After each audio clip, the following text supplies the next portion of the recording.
জুলাই অভ্যুত্থানের পর জাতীয় সরকার গঠনের বিষয়ে বৈষম্য বিরোধী ছাত্র আন্দোলনের পক্ষ থেকে প্রস্তাব দেওয়া হয়, তবে তাতে বিএনপির ভারপ্রাপ্ত চেয়ারম্যান তারেক রহমান তাতে সম্মত হননি বলে দাবি করেছেন জাতীয় নাগরিক পার্টি এনসিপির আহ্বায়ক নাহিদ ইসলাম। আজ বৃহস্পতিবার দুপুর 12টার দিকে তার ফেসবুক পেজে এ দাবি করে পোস্ট দেন এনসিপির আহ্বায়ক।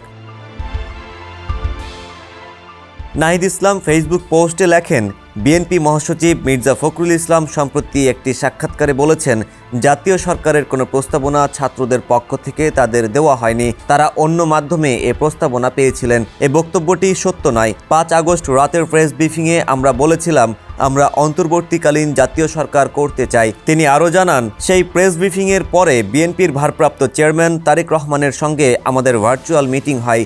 সেখানে বৈষম্য বিরোধী ছাত্র আন্দোলনের পক্ষ থেকে জাতীয় সরকার ও নতুন সংবিধানের প্রস্তাব দেওয়া হয়েছিল। তারেক রহমান এ প্রস্তাবে সম্মত হননি এবং নাগরিক সমাজের সদস্যদের দিয়ে নির্বাচনকালীন অন্তর্বর্তী সরকার গঠনের সাজেশন দেন।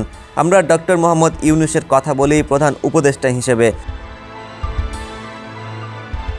তিনি আরও লেখেন, 7 আগস্ট ভোরবেলা বিএনপি মহাসচিব মির্জা ফখরুলের বাসায় আমরা তার সঙ্গে অন্তর্বর্তী সরকার ও উপদেষ্টা পরিষদ নিয়ে আলোচনা করি। উপদেষ্টা পরিষদ শপথ নেওয়ার আগে তারেক রহমানের সঙ্গে আরেকটি মিটিংয়ে প্রস্তাবিত উপদেষ্টা পরিষদের সদস্যবৃন্দ নিয়ে পর্যালোচনা হয়। ডেস্ক রিপোর্ট, সমকাল।